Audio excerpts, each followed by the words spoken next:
somebody that you see in the books that there is a lot of statements about him and what he did, but how people have remembered him, how they love to go to his shrine, and how much they respect his shrine is something that is, just like Imam Hussein ﷺ is timeless, Hazrat Abbass ﷺ is timeless. And we can say this, that he had the quality of sincerity. When someone is sincere, has ikhlas, he will be remembered. Because his Islam, his Iman will be forever. But if someone does a lot of actions, God forbid, and isn't sincere about them, and wants others instead of God, or wants the dunya instead of the akhirah, or instead of God, then they will not be remembered because they wanted the dunya. So if tonight we have hawa'ij, we have things that we want answered. All of us have needs. Inshallah, this majlis will be dedicated to Hazrat Abbass and Imam Zainul Abidin alayhi salam. But we're going to be talking about sincerity. That is the main, you can say, component that causes a true worshipper of Allah to be distinguished from other worshippers, is their sincerity. When you look about worship in terms of quality, many people have worshipped Allah a lot. Shaitan has worshipped Allah more than ins, 6,000 years. One prayer of Shaitan was 2,000 years. More than us. But is God just looking for quantity, or is quality more important? And we'll be answering this question. Then the hadith says, even if it's qaleel, even if it's few, but is with ikhlas, it's way better than something that's kathir. That's a lot. And when you look at your own lives and your relationship with God, you see those things that you sincerely did for God, those things are accepted. It might even be one thing, two things, three things, but those things changed me. They changed the course of my life. Because there was something that you wanted and you sacrificed for God. And that's why this person that sacrifices and gives what they want, in one night they'll go through a path that is 100 years. Because they give up what they want for Allah. And Allah is looking for that. Allah is always looking to see, do we choose Him or do we choose others? Do we choose Him or do we choose ourselves? So sincerity is a very important topic.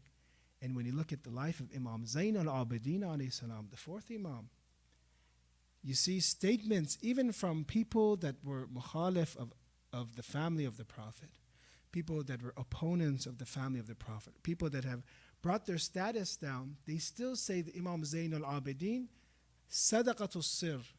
They know that they would admit that he would feed people, give provisions secretly.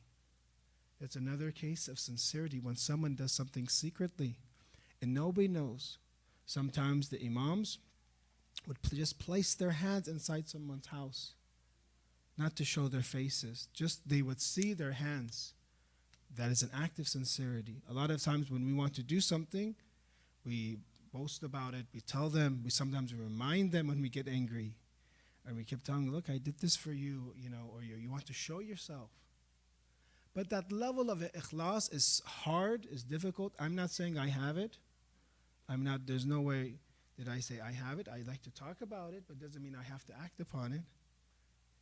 Inshallah, I act upon it. But in general, you see that ikhlas is one of the most important things in Islam, because intention is more important than the action itself.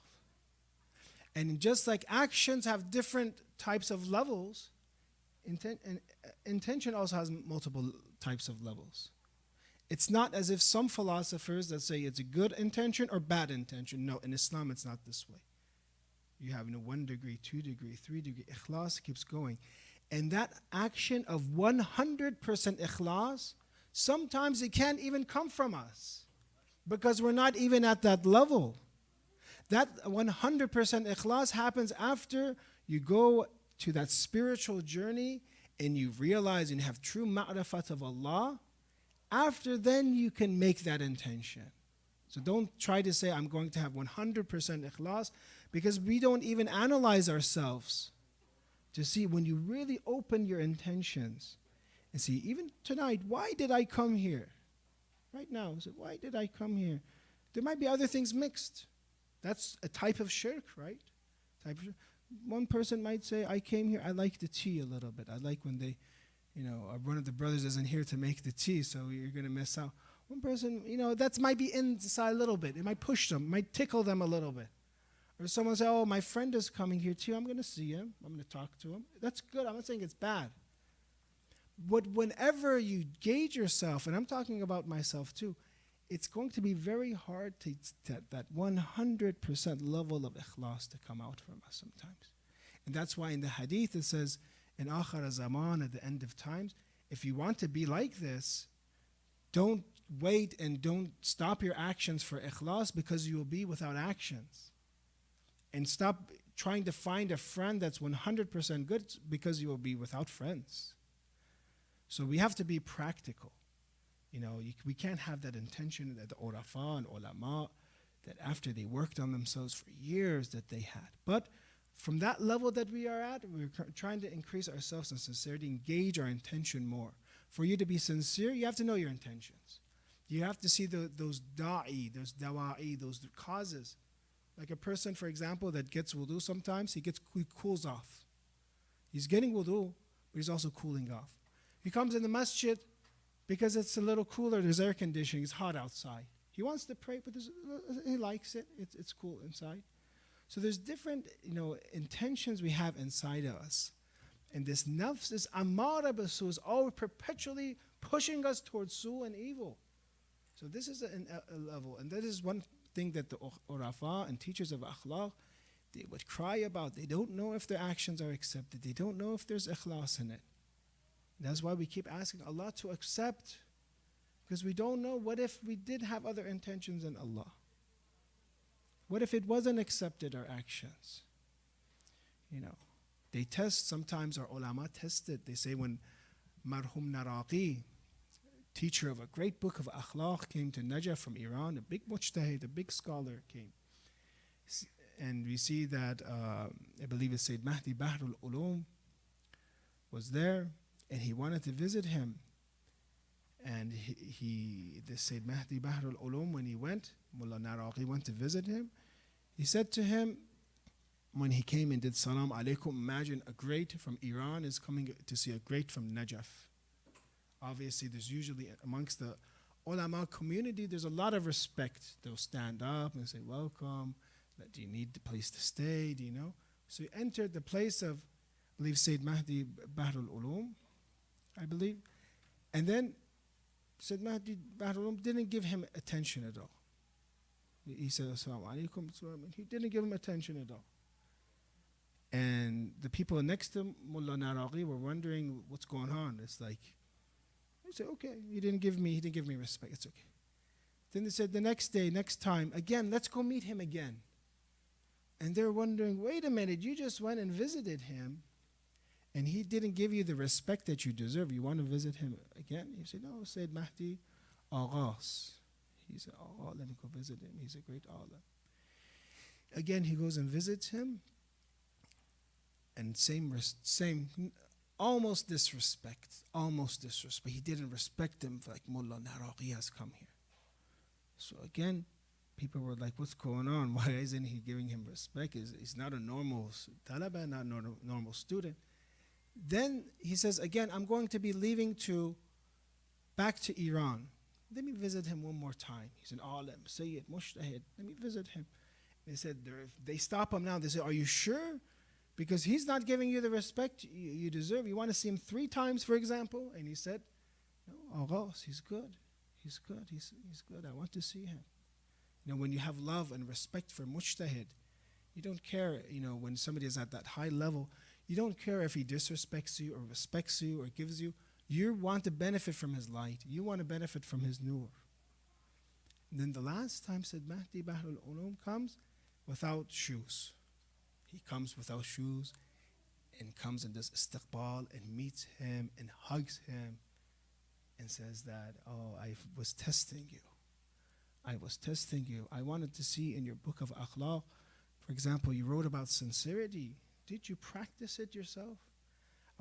You talked about af and forgiveness. I wanted to know, did you practice af for yourself, forgiveness yourself? For example, you talked about takabbur and arrogance. I want to see, do you have arrogance yourself or not? And however much you can say, I shook you, I only saw purity in you. And I tested you. And Mullah Naraqi was pure. He had ikhlas. He didn't come to see this alim so that everyone can say, wow, mashallah, look at me, look at Najaf, everyone's looking at me. You know, now they respect my knowledge, I'm an author, a mushtahid too. No, even if he almost mistreats him, you come and see him, because that's what a person has ikhlas. That's when a person doesn't really have an ego. They say in akhlaq, from our akhlaq teacher, we learn, he would say that don't bother people and don't get upset yourself. Then they said that, I believe it's from Sheikh al-Khudaki, I believe. And they asked him, okay, I cannot bother people, that's easy. I'll choose not to bother them. I'll be quiet. I won't talk too much. I won't say something offensive. That's easy. For the ulama, that's easy. I won't offend them. But how can I not be upset? And he answered the arif, he said, do not presume that you're something. Do not think that you're something. If you think you're something, you're going to get offended. If you see yourself as nothing, then you'll not get offended. Mullah Naraqi saw himself, even though he wrote all these books and was a mushtahid, he didn't see himself as nothing. So he wasn't offended. So you see that ikhlas is so important that many times we see when it comes to masjid work, sometimes things don't go our way and you get upset and you say, I don't even want to work here anymore. I don't even want to help anymore. So what happened to your ikhlas, brother or sister? What happened to your ikhlas? If it was for God, why are you upset? You know, as our ulama say, we should be looking for the result. We should be looking for the walifa, for the obligation that we have. The result is in God's hands. So when you look at ikhlas and you see the ikhlas of Hazrat Abbass, that he had no hesitation, that whenever Imam Hussein ﷺ told him to do something, he never had hesitation. Without 1 second. Maybe you'll tell someone something, they're going to say, oh, okay. But whatever was the will of Imam Hussein was the will of Hazrat Abbass. Go bring my children water. Yes. You know, whatever, did you be my flag bearer? Yes. We will fight in Ashura? Yes. There's no reservation of Hazrat Abbass. It's just pure sincerity, 100%. I was thinking about this topic today, that how does a person increase, why is a person doesn't have ikhlas, first of all? Why do you think someone doesn't have it? I was just thinking about it myself, because they haven't come to know God. If we knew God how He truly was, would we not have ikhlas? Or is it because we think He's something else? We bring His status low. We don't think He's Ar-Rahman Ar-Rahim. We don't think He has complete power over this universe. Therefore, we want others to praise us. That is what, when ikhlas means, the definition, you wish that nobody praises you. You're not looking for the praise of anybody else. Even if somebody, the entire masjid community, they're upset with you, but you know what you are doing is with Quran and Sunnah, then you have ikhlas. Because we haven't realized who God is, that is why we don't do things for Him. If you were to fall in love with God, would you do actions for other than God? No. When somebody is in love, all they do is what their ma'shuq wants. That person that they love, or that being that they love, all they do is they're following them. So because we haven't realized our relationship with God is so weak, it becomes for us game. You know, coming to masjids, doing salat, Islam is nice, but we might not have that ikhlas. Because we haven't realized who God is. We haven't realized how precious this relationship is with Him. That is why that munajat shabaniyah and those du'as we have from Ahlul Bayt, all you see is ikhlas. You only see sincerity from Ahlul Bayt. From enemies of Ahlul Bayt, you do not see sincerity. You see darkness. Imam Ali alayhi salam, I believe is this dua. I was once in a Qom, talking to an institute I was going to present for them. He says that, it's a satellite station. They said that, this person, Adam, does a lot of work with Christianity and Islam. He has authored many books he compared different things, how to raise children in Christianity, how to raise them in Islam, different, the family structure in Islam, the family structure in Christianity, he compared it. He said sometimes we would have guests from Europe, priests that would come to Qom to visit because there's a dialogue, alhamdulillah, with the seminary of Qom or the Vatican or other places. So I'm talking about sincerity. And he presented to this priest or this religious Christian person, religious person, he presented him some of the du'as of Ahlul Bayt, of the family of the Prophet. He presented to him one of the lines, I believe, in Munajat al-Sha'baniyah from Imam Ali, that if you put me in the hellfire, I will proclaim, I will do i'lam, that anni uhibbuk or inni uhibbuk, that I love you, God. If you put me in the hellfire, I will tell everyone I love you, God. And he says he read this and he didn't see anything like it before in Christianity at all. And he began to cry. He began to cry because that level of sincerity they haven't seen. How can you punish a person? How can you burn a person? And at the same time to cry to God and say, I love you still. For us, it seems impossible. Because when you get hurt and you haven't done anything, how can you still say, I love you, God? What you do, I'll tolerate it. Maximum, I won't say anything. Maybe I say, I deserve it. I'm a sinner. But at that time of punishment, and you know how the punishment of hellfire is, it is only Ali ibn Abi Talib who had this sincerity to say that God, in this dua, if you place me in the hellfire, I will still say I love you. It is only him that reached that high level of sincerity that he doesn't do actions because of fear of hellfire or the reward of heaven. He only does it for God. That's the highest level of ikhlas. To be honest, do we ever do things for that reason? It's so hard. When we do Salat Fajr, who here does it because, oh Allah, I love you in the morning, the alarm clock comes off, I love you, I love you, I love you, or is it, I'm afraid of you, I'm afraid of you, I'm afraid of you? Is it, do we do Salat al-Fajr mainly because we're afraid when we're sleeping? And then our teacher, Sheikh Ahmad al-Mushtay, says most of us, because we pass out of worship of God right when that Salat Fajr over, we sleep, get knocked out, we sleep because from khawf min Allah, from the fear of God, we sleep right away. So you see that these topics we're talking about, it's very hard as me, as someone that is insincere, to talk about. But we're talking about the mukhlasin, those that have sincerity, and those that in the Quran is, shaitan can never affect them. Shaitan can never change the mukhlasin, those that have ikhlas. And we have to question everything that we do, every action we do. They're very careful of our intentions. Even when we talk to somebody, why do I talk to him? Why do many things, even I'll tell you when it comes to ikhlas, even joking, Marhum Ayatollah Shahabuddin Ashir Najafi, big alim.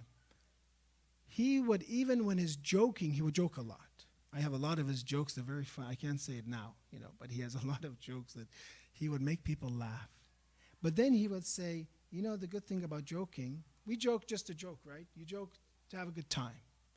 But he says, joking, it's good because it brings you humbleness. Because he was a marja mushtahid, and everyone was like this to him. He would joke, why? To make himself humble. Even his joking was fi sabilillah. Even joking. So that people wouldn't, for his own nafs, so people wouldn't think that, he's this huge alim in himself. One of the scholars, he had a wife, that his wife was horrible to him, mistreated him, abused him. Once I say these stories and someone came to me and said, Sheikh, you're teaching people to stay in abusive relationships. I was like, no, I'm just saying this to the teachings of the ulama in their life. If you want to tolerate abuse or not tolerate, that's up to you. I'm not saying, but some of the ulama, they were abused by their wives. Just how there are some wives that are abused by their husbands. But this alim said, I bless her, I do dua for her, Because every time I go outside, everyone's like, Ayatollah this, Alim this. But when I come home, she brings me all the way to this low level. And I pray her for that. So I don't have kibr, I don't have ujb anymore. Everyone kisses my hand outside. Maybe there I get a few sandals and pots and pans thrown at me, for example, or something. But I like her. I do dua for her. Why? Because she's balancing me. Imagine every day you go out and everyone's praising you and saying, MashaAllah, do dua for me. You're such a good person. Then at home, your spouse will, abuse you a little bit, then you make dua for them. So everything that the ulama did, especially those that had ikhlas, because they're students of the imams, is with ikhlas, with purpose. Their harakat was worship. Whatever they did was for God. When their sukut, whenever they were quiet, was for God. Whenever they spoke, it was for teaching. So let's look at some of the hadith we have about ikhlas. Al-ikhlas ghayatud din, Imam Ali, mukhlisin, as the Quran says, those that sell themselves. In the verse when it identifies Ali some being at the place of the Prophet of Islam in Laylatul Mabit, when he stayed there to be, all those swords that were going to come from the Prophet, they were going to kill the Prophet of Islam, and Ali salam stayed in the same bed as the Prophet. The Prophet left to receive those swords. And the Quran says those that sell themselves for ibtigha, mardatullah. So it's Ali salam has this ikhlas. And he says, ikhlas and sincerity is ghayatud deen. Ikhlas is the peak of religion. Everything has a peak of it, but the peak is when somebody does everything for God. He's completely, sincerely for God. Al-ikhlas ibadatul muqarrabin. Again from Ali alayhi salam. Ya Ali alayhi salam, we ask you, give us sincerity, inshallah. I always tell people when you visit the ma'asumin, don't keep doing dua for dunya things. Inshallah will be resolved. Ali alayhi salam is insan al-kamil, is the perfect human being. Get that kamal and get that fada'il of Imam Ali. Get the knowledge from Imam Ali. Get ikhlas from Imam Ali. Get good akhlaq from Imam Ali. Get bravery from Imam Ali. Don't just say, Allah, Imam Ali, when you pray to them, I need a car, I need a nice car, I need a nice phone. The new model of iPhone came out. Please, I need the new model right now. Fi hadhihi as-sa'a al-an, Sometimes our dua is like this. This person went to Jam Karam. They're saying that while you're here, they said, yes, basically my sister-in-law, or she got a nice car, and I came here all day, 40 days, so I can get a nice car. We won't be behind her. We won't get left behind. So sometimes our du'as are like that. It's just for the dunya. We want Ahlul Bayt for the dunya. Al-ikhlas ibadatul muqarrabin. Al-ikhlas malaikul ibadah. Al-ikhlas a'la al-iman. Sincerity is the summit of faith. Even when we love something and we hate, now this is hard. You love things, no, you don't know. You have a favorite sports team. You have a favorite, food to eat. You have so many things you like, but it's never channeled, right? It's just whatever you like. But here in the hadith, it even says that love that you have and that bugh that you have is for God. Your love and hate is for God. I love someone because of God. Is anybody like this here? Anyone else is like this, inshallah? And Tamas dog, keep me in your prayers, inshallah. Tuba liman akhlas Allah amala wa ilma wa hubbahu wa bughdahu. Imam Ali again in Tuhaf al-Uqul. The others were Qurar al-Hikam. Blessed is he whose knowledge and practice, love and hate, acceptance and refusal, speech and silence, akhdahu wa tarka, wa kalamahu wa samta, wa fi'lahu wa qawla, is for God, for the sake of Allah. All of this is for the sake of God. Tuba to him. He loves because of God. He hates things that Allah hates. Unfortunately, you see in this day and age, many people, they're very popular. They attract the hearts and minds of the youth. But either they're singers, they're doing haram, for example, or they're preaching haram, or their lives are haram, or they're businessmen that we all respect. But in reality, they're doing something haram, not for God. They're not even mentioning God. But they captivate our hearts. They captivate our minds. But a true lover of God loves whoever God loves in the way of Allah. He might not look the best, might not smell the best, but he has deen, he has religion. And that person says, I love him more than anybody else because he worships God, he is submitting to God. Our hope, our love is for Allah. Our hatred is in the way of Allah. That is ikhlas. Or we have in hadith, al-ibqa al-amal hatta yakhlusa ashaddu min al-amal. How difficult Imam Sadiq and Al-Kafi says having ikhlas is.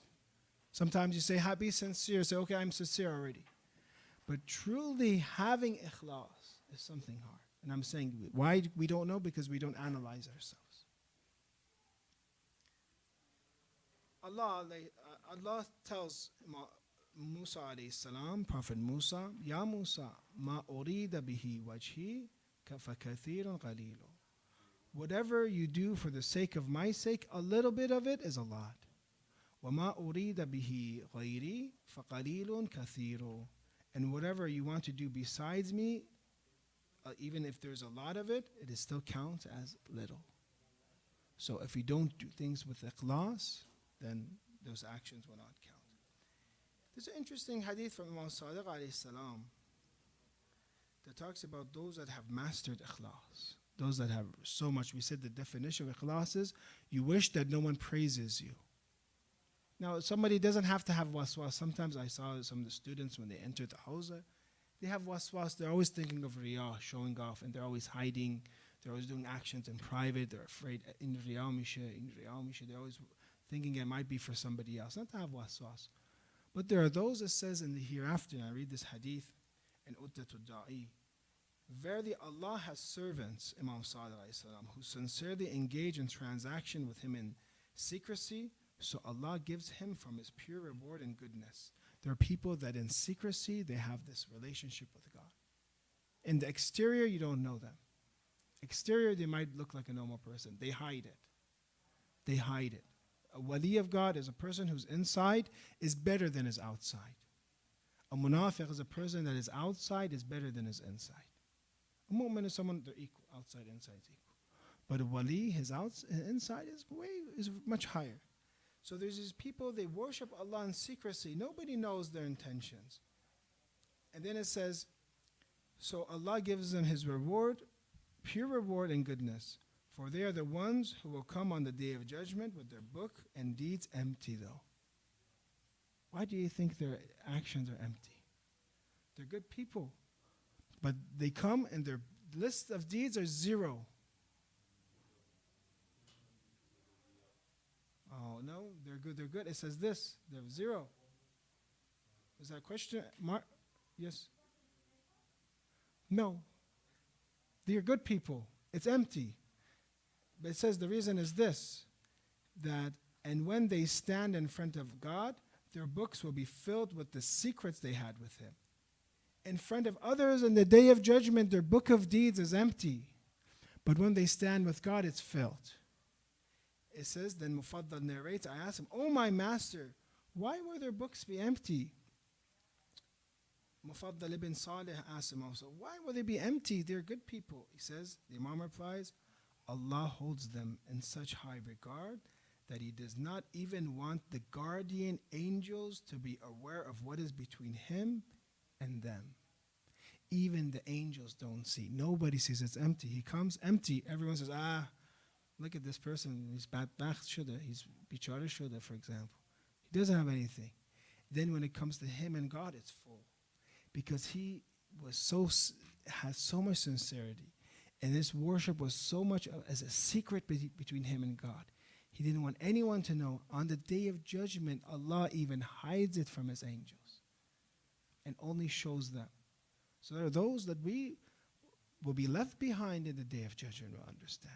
The day of judgment will be left behind. There are those that they are working so sincerely for Allah, pleasing him, always with tears, always with remembrance.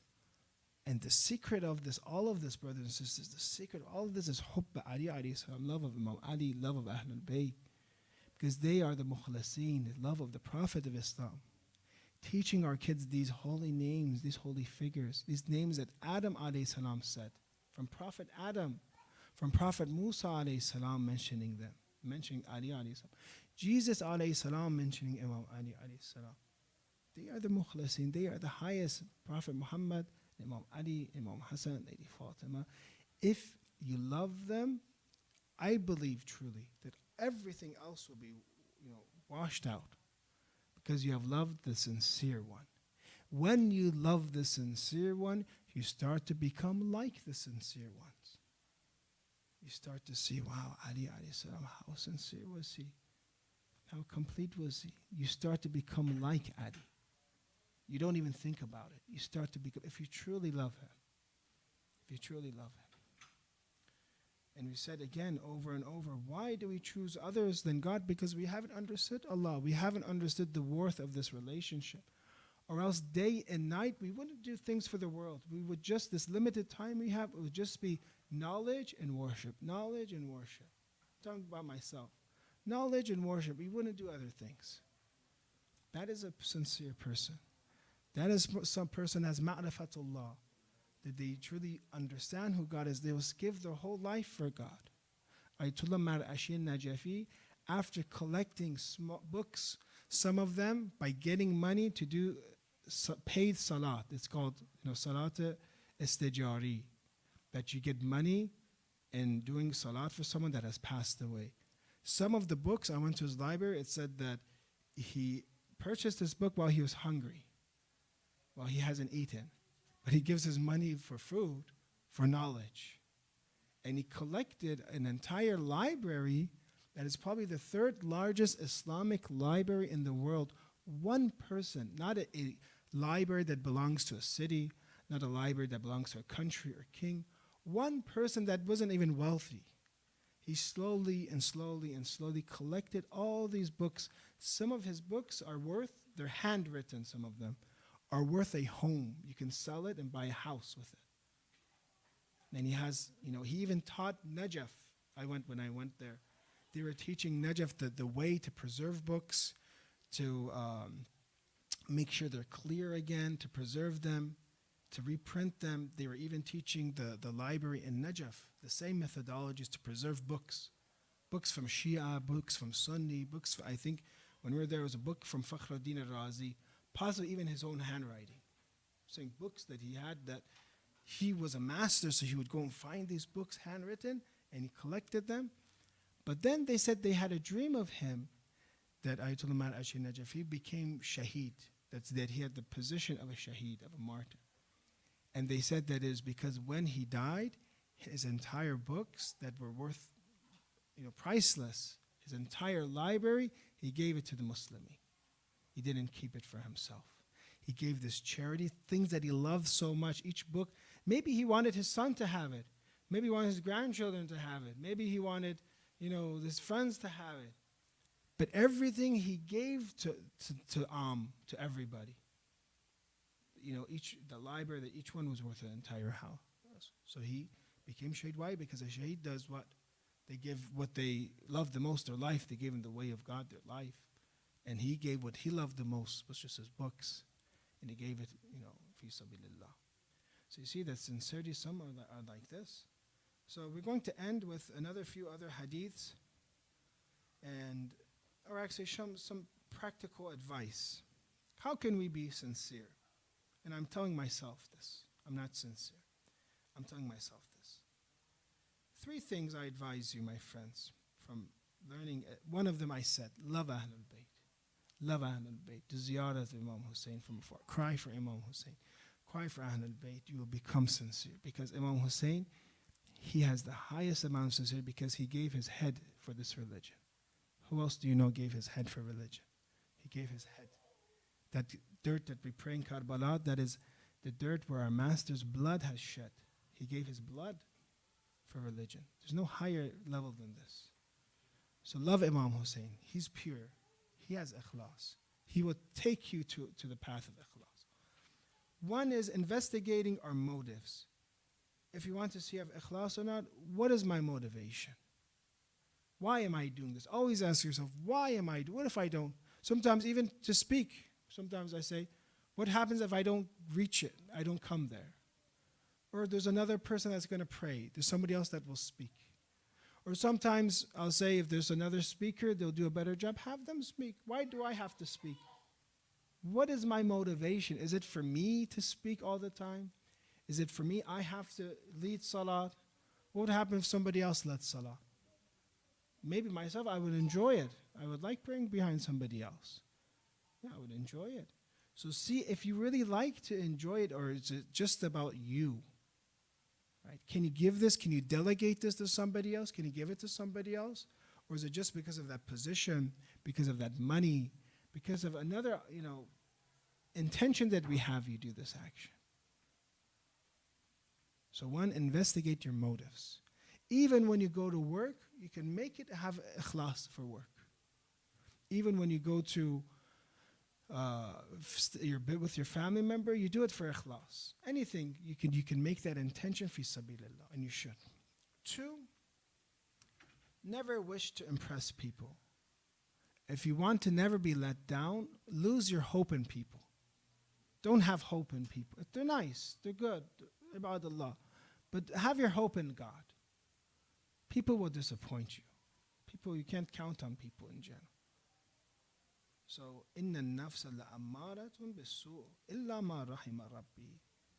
Your nafs always wants to impress people. If you're working out, you ever see that you try to impress people? Oh, look at these muscles or something, exercise. Or if you have knowledge, you try to impress people. Or if you know a sport, skiing or surfing or whatever you do. I don't know if here people surf.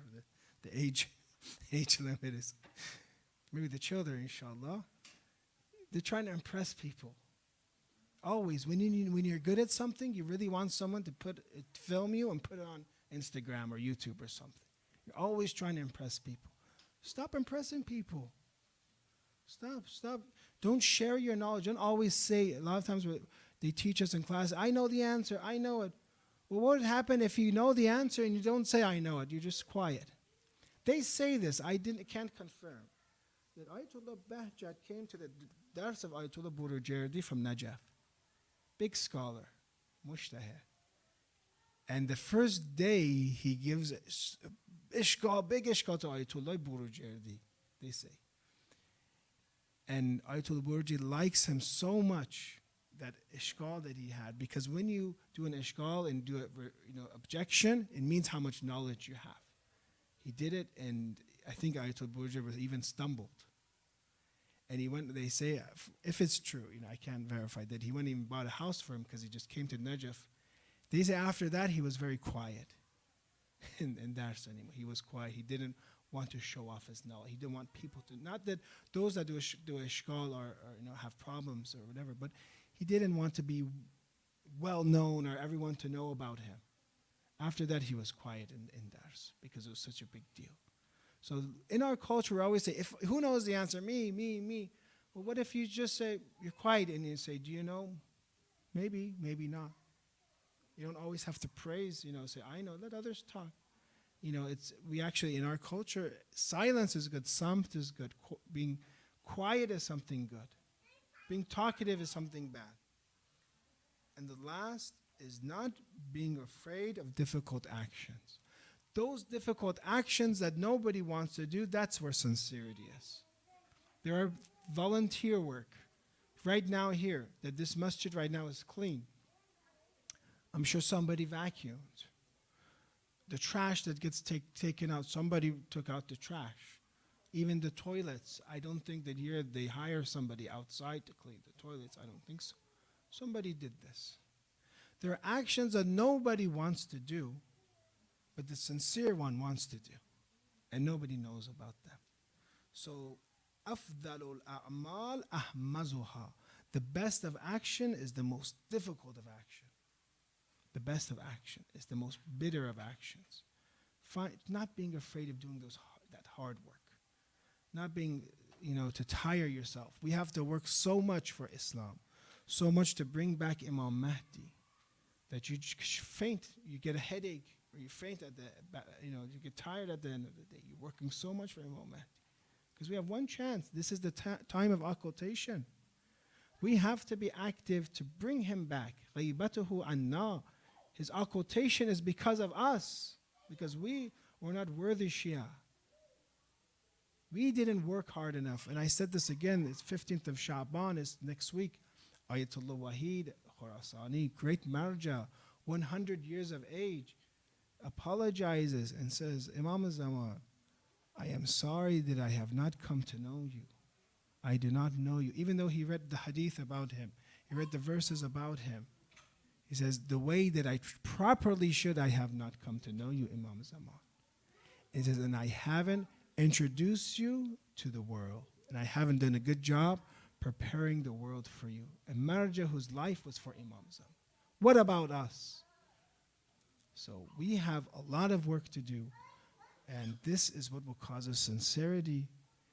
That work that we do for Ahlul Bayt, for the masajid, for the Islamic schools, for ourselves, we have to work tirelessly, inshallah, to bring back our Imam, inshallah. Ya Allah, we ask you to give us, inshallah, the ikhlas that Ahlul Bayt alayhi salam had, especially Imam Zayn al-Abidin and Hadrat Abbass, inshallah.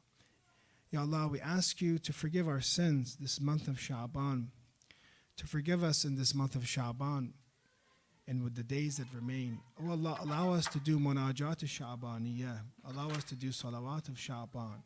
Allow us to praise Allah and be like our Rasulullah that yad abu, during this time, fi qiyamihi wa siyamih, that during such a month he would worship Allah and that he would fast in this month. Give us, inshallah, fasting and worshiping of you, Allah, this month.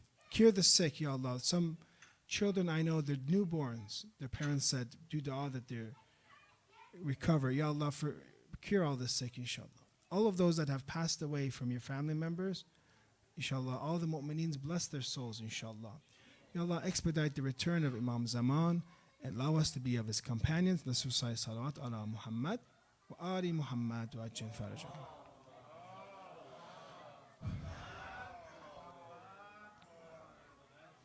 Do we have any questions?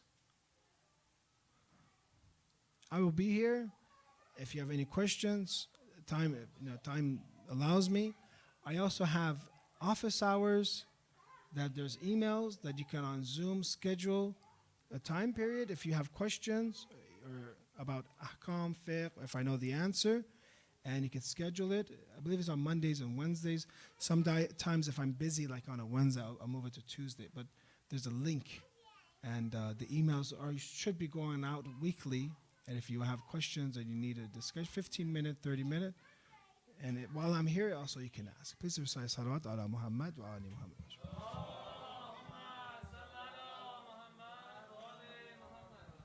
We're going to be benefiting from the recitation for Hazrat Abbass, right? Inshallah.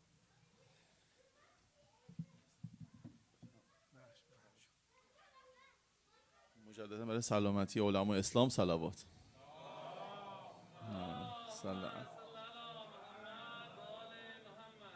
عجل فرجا. اللهم صل على محمد وآل محمد وعجل فرجهم.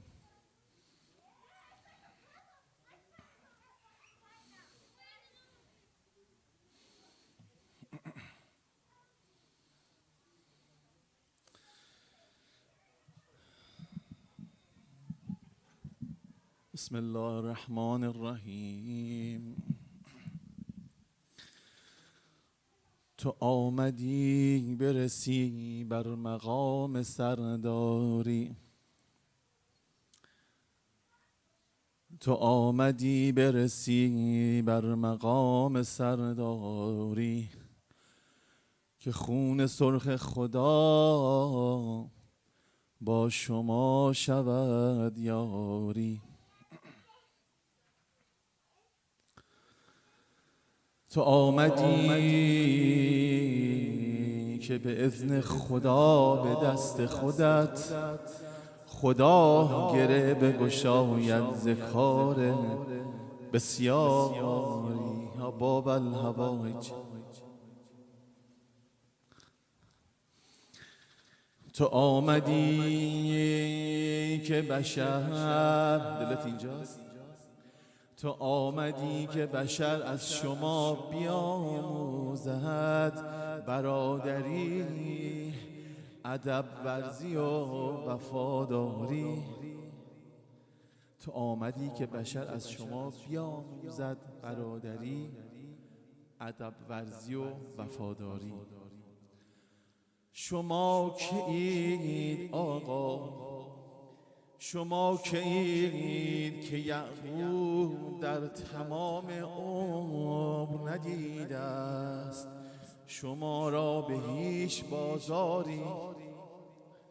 به به آقا جان ای قمر منیر بنی هاشم، شباهتیست میان تو و پدر آقا، که یک دم از دو دم ذوالفقار کراری. بدون بودن تو این جهان کسی کم داشت، تو آمدی که به معنا رسد علمداری. ستاره ها همه انگشت در دهان گفتند، ستاره ها همه انگشت در دهان گفتند که ماه روی زمین پا نهاده انگاری. فرات قطره ای از آب مشک تو بود است و القمه که به عشق شما شده جاری. خدا رسانده تو را بر مقام سرداری، که خون سرخ خدا را خودت کنی یاری. حالا در شأن بابر حوائج عبدالصالح قمر منیر بنی هاشم ابوالفضل عباس علیه السلام اجماعاً یک صلوات محمدی.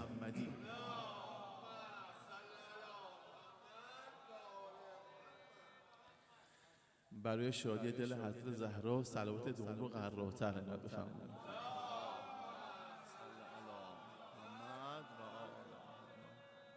عجل. برای شادی دل خودتون به صلوات قهرات بفرمایید.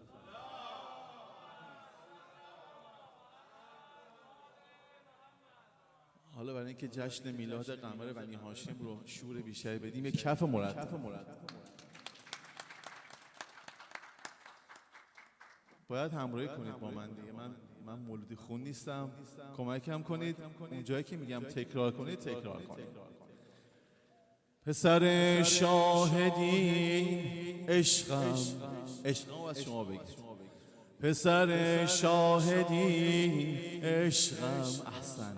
امیر مهجبی عشقم، توی رویای من عشقم. یل ام البنین عشقم، عشقم، عشقم، عشقم. یل ام البنین عشقم، عشقم، عشقم، عشقم. تمام عشقی کلام عشقی، تمام عشقی کمال عشقی. امام زاده ای اما امام عشقی، امام زاده ای اما امام عشقی. ای علمدار یا ابوالفضل، بی حاجت نباشی یا مولودی این آقایان عزادارشون همشون یکیه، همشون حاجت روا میکنن. تا زمانی که دل حضرت زهرا رو شاد کنید از این خاندان میتونید استفاده کنید در دنیا و آخرت. و انشالله همه با هم محشور بشیم در سر سفره قمر بنی هاشم. یا ابوالفضل، یا ابوالفضل، یا ابوالفضل، یا ابوالفضل، یا ابوالفضل. و پسر شاهدین عشقم، پسر شاهدین امیر مهجبین، توی رویای من، عشقم یل البنین، عشقم عشقم عشقم عشقم یل البنین، عشقم. جانم آف نزنید دیگه. تمام عشقی کلام عشقی، تمام عشقی کلام عشقی، امام زاده ای اما امام عشقی. ای علمدار یا ابوالفضل، یا ابوالفضل، یا ابوالفضل، ای علمدار یا ابوالفضل، جانم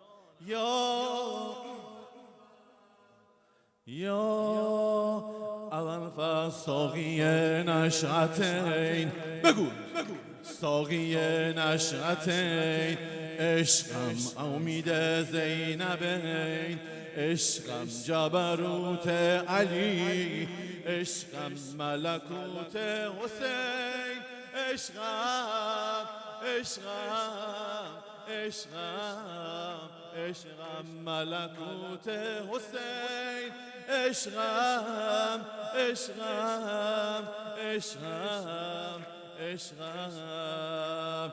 ای سر مستور، ای نصر منصور، ای ستر مستور، ای نصر منصور، توی ماه نورون علا نور، توی ماه آل الله نورون. دل همه به زلفت گرفتار، ای علمدار یا ابوالفضل، یا ای علمدار، بگو یا احسن، یا دلت کربلا باشه.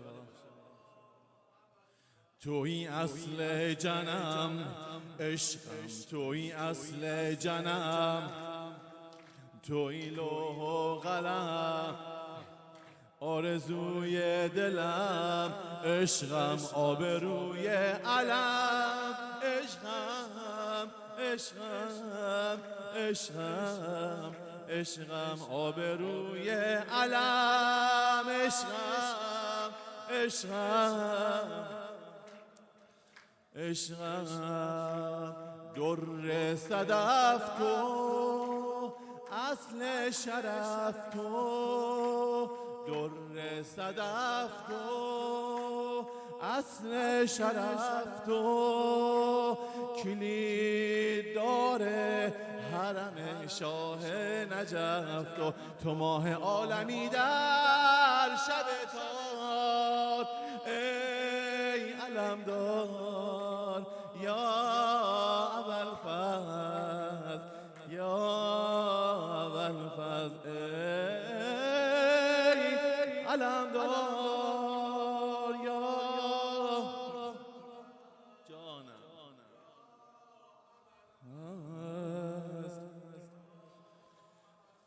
توی ماه منیر عشقم، توی ماه منیر، توی مرد مسیر عشقم، توی نعم الامیر عشقم، ای امیر کبیر عشقم عشقم عشقم عشقم، ای امیر کبیر عشقم.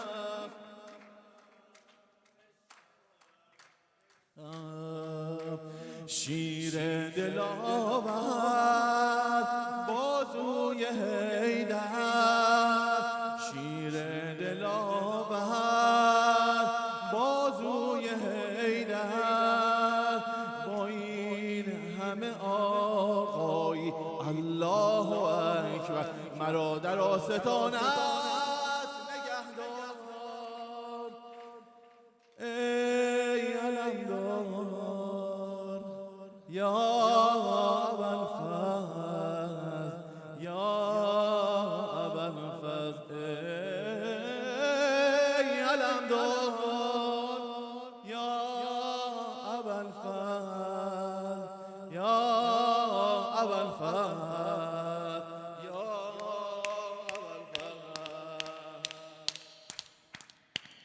عجب حلوای قندی تو امیر بی گزندی تو عجب ماه بلندی تو که گردون را بگردانی عجب حلوای قندی تو امیر بی گزندی تو عجب ماه بلندی تو که گردون را بگردانی ابو فاضل بگو ابو فاضل ابو فاضل ابو فاضل ابو فاضل ابو فاضل ابو فاضل تو وجه الله را وجهی تو صار الله را جانی ولی الله را نوری یل شاه مردانی تو وجه الله را وجهی تو صار الله را جانی ولی الله را نوری یل شاه مردانی عجب حلوای قندی تو امیر بی گزندی تو عجب ماه بلندی تو که گردون را بگردانی ابو فاضل بگو ابو فاضل ابو فاضل فاضل صلی الله علیک یا عبد الصالح ابوالفضل عباس السلام علیک یا سائر شهداء کربلا السلام علیک یا مظلوم ایها الشهید سید ابن علی علیه السلام یا سیدنا و مولانا انا توجهنا و استشفعنا و توسلنا بك الى الله و قدمناک بین یدی حاجاتنا یا وجیه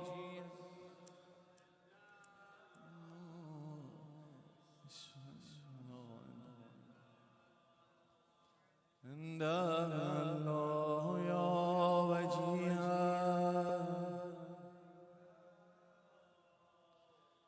اشفع لنا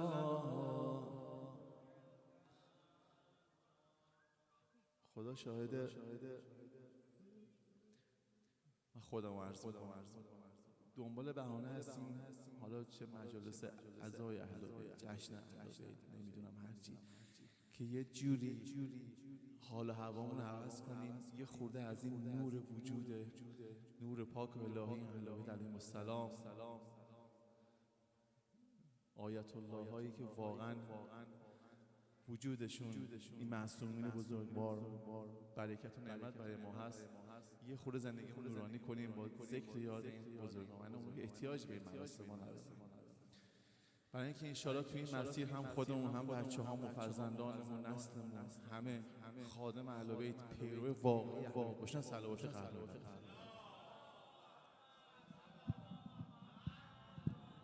وجل الله فی فرج مولانا صاحب العصر و الزمان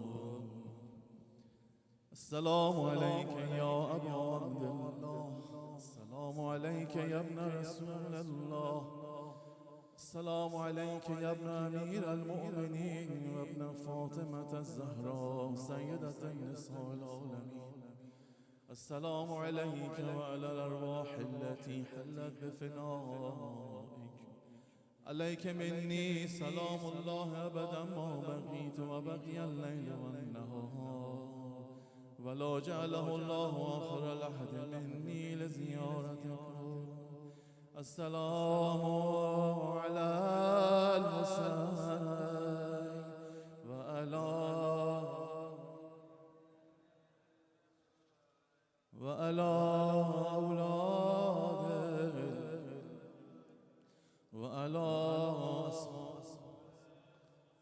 وعلى العباس بن علي أخ الحسين ورحمة الله وبركاته.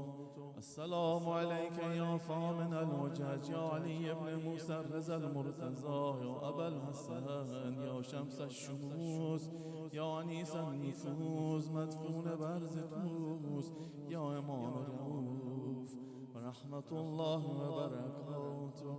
السلام عليك يا أبو صالح المهدي عجل الله تعالى فرجك وسهل الله مخرجك.